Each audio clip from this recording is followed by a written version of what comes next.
ખેડૂત ભાઈઓ, આજના એપિસોડમાં આજના વિડીયોમાં આપણે વાત કરીશું આપણી ઉપજ લાલ ડુંગળીની. હવે લાલ ડુંગળીની ઉપજ પર આપણે ચર્ચા કરી છેલ્લી એને એક અઠવાડિયું થઈ ગયું છે અને આજે જ્યારે આપણે ચર્ચા કરી રહ્યા છીએ ત્યારે વચ્ચે વીતેલા આખા અઠવાડિયા દરમિયાન ભાવોમાં આપણે જોઈએ તો નિરંતર ઘસારો બની રહ્યો છે અને ઘસારાનું કારણ એટલે જે તે દિવસોમાં આપણે જે કાંઈ ચર્ચા કરી હતી એ ચર્ચા એટલે બજારમાં ડુંગળીની આવકોનો નિરંતર વધારો અથવા તો વધેલી આવકોનું નિરંતર ટકી રહેવું. આપણા ગુજરાતમાં હોય કે મધ્યપ્રદેશમાં હોય કે મહારાષ્ટ્રમાં હોય, દરેક જગ્યાએ અત્યારે આવકો પૂરતા પ્રમાણમાં થઈ રહી છે અને એમાં પણ મહારાષ્ટ્રની આવકો જ્યારે વધારે પ્રમાણમાં હોય ત્યારે મહારાષ્ટ્રની ક્વોલિટીના કારણે બાકીના રાજ્યોની આવકો અને બાકીના રાજ્યોની ઉપજના ભાવો પર વધારે પડતું દબાણ આવી જતું હોય છે અને અત્યારે એ દબાણની સ્થિતિ આપણે જોઈ રહ્યા છીએ, એ પ્રમાણે અનુભવી રહ્યા છીએ. હવે અત્યારે જે આવકો થઈ રહી છે એ આવકોના અંતે જે ભાવની સ્થિતિ છે એ સ્થિતિના લેવલથી આગળના સમયમાં આવકો ઓછી થાય અને ભાવોમાં સુધારો મળે તો ક્યાં સુધીમાં આવકો ઓછી થવાની સંભાવના આપણે ગણી શકીએ, આ મુદ્દાની ચર્ચા એટલે આજના આપણા વિડીયોની ચર્ચા. મિત્રો, તો આજના આપણા આ ડુંગળી સંબંધિત એપિસોડમાં આપ સૌ દર્શક મિત્રો અવશ્ય બન્યા રહેજો.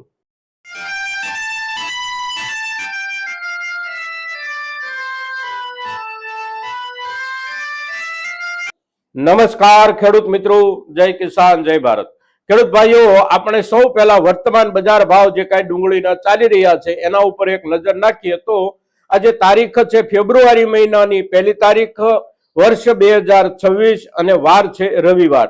રવિવારનો દિવસ છે એટલે આજે માર્કેટિંગ યાર્ડોમાં કામકાજનો દિવસ નથી, રજાનો દિવસ છે. પણ આપણે જ્યારે ચર્ચા કરીએ છીએ ત્યારે ગઈકાલે શનિવારના દિવસે સાંજ સુધીમાં આપણી ડુંગળીની બજાર સ્થિતિ કેવી રહી, આ મુદ્દાના આધારે આપણે વર્તમાન ભાવોને જોઈએ તો ગઈકાલે આપણા ગુજરાતના તમામે તમામ મુખ્ય ડુંગળીની આવકો જ્યાં થતી હોય એવા માર્કેટિંગ યાર્ડોના ભાવોની સ્થિતિ એટલે આપણી સારામાં સારી બેસ્ટ કે સુપર બેસ્ટ ક્વોલિટી આપણે જેને કહી શકતા હોઈએ એવી ડુંગળી આપણી માંડ 13.5 રૂપિયા કે 14 રૂપિયા સુધી પહોંચતો હોય, એકાદ લોટ કે બે લોટ ક્યાંક વેચાતા હોય આવી પરિસ્થિતિ છે. નીચલા દરજ્જે આપણે જોઈએ તો કારખાના ક્વોલિટી જે કાંઈ 3 રૂપિયા વાળી, 2.5 રૂપિયા વાળી કે 4 રૂપિયા વાળી વેચાતી હોય એમાં બહુ મોટો ફરક નથી, એ પ્રમાણે ચાલતી રહી છે છેલ્લા 3 અઠવાડિયાથી. પણ ઉપરની જે આપણી સારી ક્વોલિટી હતી એના ભાવમાં ઘસારો નિરંતર બન્યો છે. ગયા અઠવાડિયા કરતા પણ આ અઠવાડિયું જે વીત્યું એ વીતેલા અઠવાડિયામાં 1.5 થી 2 રૂપિયા ભાવ આપણે ઓછા થતા જોઈ રહ્યા છીએ. હવે આવકોની વાત કરીએ આપણે તો આવકોમાં એકંદર જેટલા આપણા માર્કેટિંગ યાર્ડો છે એમાંથી કોઈ પણ માર્કેટિંગ યાર્ડમાં જે દિવસે આવકો થઈ હોય એ જ દિવસની આવકો તે જ દિવસે વેપાર થઈ જાય એવી સ્થિતિ નથી. ક્યાંક 2 દિવસ પડતર રહી જાય છે માલ, ક્યાંક 3 દિવસ પડતર રહી જાય છે અને 2 દિવસ કે 3 દિવસ સુધી આવકો પણ અટકાવી દેવી પડે મહુવા જેવા માર્કેટિંગ યાર્ડમાં કે ભાવનગર જેવા માર્કેટિંગ યાર્ડમાં આવી સ્થિતિ છે. એટલે આવકો તો બિલકુલ અસમાન ધોરણે આવકો થઈ રહી છે. ક્યારેક એક માર્કેટિંગ યાર્ડ મહુવાનું આપણે જોઈએ તો 35,000 કટ્ટા આવે તો ક્યારેક પાછા 60,000 કટ્ટા આવી જાય અને 70,000 કટ્ટા આવી જાય, આવી સ્થિતિ મહુવાના માર્કેટિંગ યાર્ડની છે. ભાવનગરના માર્કેટિંગ યાર્ડની પણ આવી જ સ્થિતિ છે. આપણી ગોંડલના માર્કેટિંગ યાર્ડમાં જે આવકો થઈ રહી છે એને આપણે થોડી સ્થિર કહી શકીએ એટલા માટે કે 4-5,000 કે 6,000 કટ્ટાના ફેરફાર સાથે ત્યાં રોજ આવકો થઈ રહી છે. એટલે બહુ મોટો ફેરફાર ત્યાં નથી હોતો, એટલે કે એક દિવસે જે થઈ હોય આવકો એના કરતા બીજા દિવસે બમણી થઈ જાય, ત્રીજા દિવસે પાછી 3 ગણી થઈ જાય. આવું ગોંડલમાં હમણાં આ અઠવાડિયામાં નથી જોવા મળ્યું. પણ એકંદર આપણે જોઈએ તો આપણા ગુજરાતમાં આવકો રોજે રોજના નિકાલ કરતા વધારે થઈ રહી છે. આ જ સ્થિતિ મધ્યપ્રદેશમાં પણ છે અને આ જ સ્થિતિ મહારાષ્ટ્રમાં પણ છે. રાજસ્થાન રાજ્યમાં અત્યારે બહુ ઓછી નવી આવકો જે થઈ રહી છે એ ઓછી થઈ રહી છે. એટલે રાજસ્થાનમાં આવકો રોજે રોજ આવે ને રોજે રોજ વેચાઈ જાય એવી સ્થિતિ માત્ર રાજસ્થાન પૂરતી છે. બાકી આપણા 3 રાજ્યોમાં આવકો મોટા પાયે, ભાવોમાં રોજે રોજ દબાણ. સામે મહારાષ્ટ્રની જે ડુંગળી આવી રહી છે એ ડુંગળી આપણા ગુજરાતમાં જેટલા જથ્થામાં આવતી હોય એના કરતા વધારે જથ્થામાં મધ્યપ્રદેશમાં જઈ રહી છે. કારણ કે મહારાષ્ટ્રથી મધ્યપ્રદેશના મુખ્ય માર્કેટિંગ યાર્ડો જે કોઈ છે ત્યાંનું કાર્ટિંગ એકદમ ઓછું થાય છે અને ઓછા કાર્ટિંગના કારણે એમણે ત્યાં ડુંગળી લઈ જવી વધારે સહેલી પડે છે, વધારે સરળ પડે છે. એટલે મહારાષ્ટ્રની ડુંગળી મોટા ભાગની જઈ રહી છે અત્યારે મધ્યપ્રદેશના માર્કેટિંગ યાર્ડોમાં, અને મહારાષ્ટ્રની ડુંગળીના ભાવ આપણે જોઈએ તો મધ્યપ્રદેશના માર્કેટિંગ યાર્ડોમાં જે ભાવથી વેચાઈ રહી હોય કે મહારાષ્ટ્રના બજારોમાં જે ભાવથી વેચાઈ રહી હોય એ ભાવોની સ્થિતિ, એટલે મહારાષ્ટ્રની સુપર બેસ્ટ ક્વોલિટી 17 રૂપિયા, 17.5 કે મહત્તમ 18 રૂપિયા સુધી વેચાઈ રહી છે. આપણી ડુંગળી 13.5 રૂપિયા કે 14 રૂપિયા. મધ્યપ્રદેશની ડુંગળી તો 11.5 થી 12 રૂપિયા માંડ પહોંચે છે, કારણ કે ત્યાં મોટું દબાણ છે મહારાષ્ટ્રની ડુંગળીનું. એટલે આપણી ડુંગળી કરતા મધ્યપ્રદેશની ડુંગળી એની જ ક્વોલિટીની હોય તો પણ એને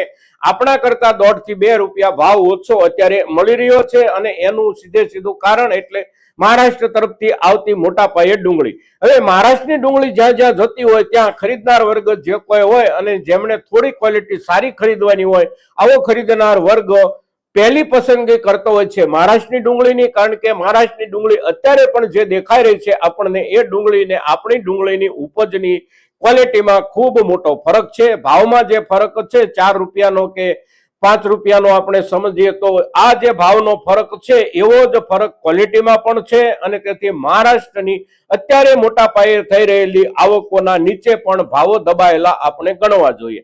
હવે આમાં ફેરફાર કે સુધારો એટલે કે આવકો ઘટે અને ઘટતી આવકોના આધારે આપણને ભાવોમાં 2 રૂપિયા, 3 રૂપિયા કે 5 રૂપિયા સુધીનો સુધારો મળવાની શક્યતાઓ, સંભાવનાઓ આવનારા સમયમાં ક્યારે આપણે સમજવી જોઈએ. તો મહારાષ્ટ્રની ડુંગળીની આવકો હજી હમણાં નજીકના દિવસોમાં ઘટી જવાની શક્યતા બહુ ઓછી છે.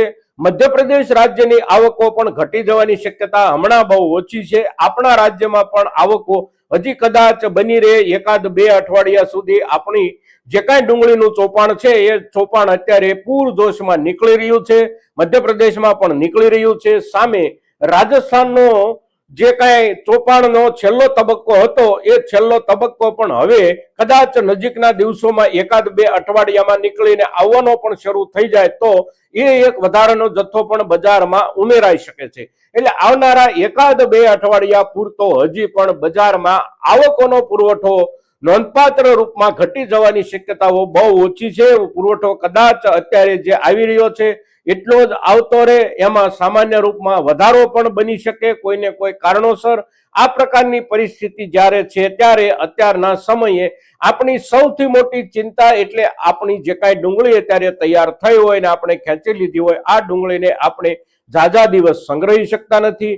વધારેમાં વધારે આપણે 2 અઠવાડિયા કે મહત્તમ 3 અઠવાડિયા સુધી સંગ્રહીએ ત્યાં એના ઉપર અસર થતી આપણને જોવા મળતી હોય છે. વજન રોજે રોજ ઘટતું હોય છે. એટલે ન છૂટકે બજારમાં જે સમયે જે ભાવો હોય એ ભાવથી આપણે નિકાલ કરવો પડે એવી સ્થિતિમાં આપણે અત્યારે પહોંચી ગયા છીએ. એટલે ખેતરોમાં ઉભેલી ડુંગળી 2 દિવસ, 5 દિવસ કે 15 દિવસ આપણે લંબાવી શકીએ તો લંબાવીએ, પણ આપણી પાસે કોઈ પણ વિકલ્પ ન હોય એટલે કે આપણે ખેતરોમાંથી પણ ઝડપથી ખેંચી લેવી પડે એવી સ્થિતિ હોય અને આપણી પોતાની પાસે ખેંચાય અને આવી ગયેલી ડુંગળી હોય તો આખરે આ સમયના હિસાબથી જ આપણે આપણી ડુંગળીનો નિકાલ કર્યા વિના છૂટકો નથી એવું અત્યારે ચિત્ર બજારમાં ઉપસી રહ્યું છે. આવનારા 1-2 અઠવાડિયામાં કદાચ વિશેષ પ્રમાણમાં આવકો ન પણ ઘટે એવું અત્યારે મહારાષ્ટ્ર તરફની આવકો, મધ્યપ્રદેશનો પાક, રાજસ્થાનમાં તૈયાર થઈ રહેલો નવી સિઝનનો પાક અને આપણો પોતાનો ઉભેલો પાક, આ બધા જે કાંઈ વાવેતરો આપણા છે એનો જથ્થો હજી ઝડપથી ખૂટી જાય એવી શક્યતાઓ જ્યારે ઓછી છે ત્યારે અત્યારના સમયે જે બજાર ભાવ ચાલે છે એ બજાર ભાવને ધ્યાનમાં રાખી અને આપણી ઉપજની ક્વોલિટીના આધારે આપણે નિર્ણય કરીએ. મિત્રો, 2-5 દિવસ કે 1-2 અઠવાડિયા આપણે સાચવી શકીએ એવી સ્થિતિ આપણી ઉપજની ક્વોલિટીની હોય તો આપણે સાચવી અને વિચારી શકીએ, પણ બહુ લાંબો ટૂંકો ફેરફાર થવાની શક્યતાઓ, સંભાવનાઓ નજીકમાં જ્યારે નથી ત્યારે જે કાંઈ આપણે નિર્ણય કરીએ એ નિર્ણય સમજદારીપૂર્વક કરીએ. મિત્રો, ડુંગળીની ઉપજની વર્તમાન સ્થિતિ અને આવકોનું દબાણ સાથે સાથે રોજે રોજ ઘસાઈ રહેલા ભાવોની સાથે જોડાયેલા સીધા કારણોની જ્યારે ચર્ચા કરીએ છીએ ત્યારે આજની આપણી આ ડુંગળી સંબંધિત ચર્ચા આપણા મહત્તમ ખેડૂતો સુધી પહોંચે એ માટે આપ સૌના પ્રયાસોની અપેક્ષા સાથે જય કિસાન, જય ભારત.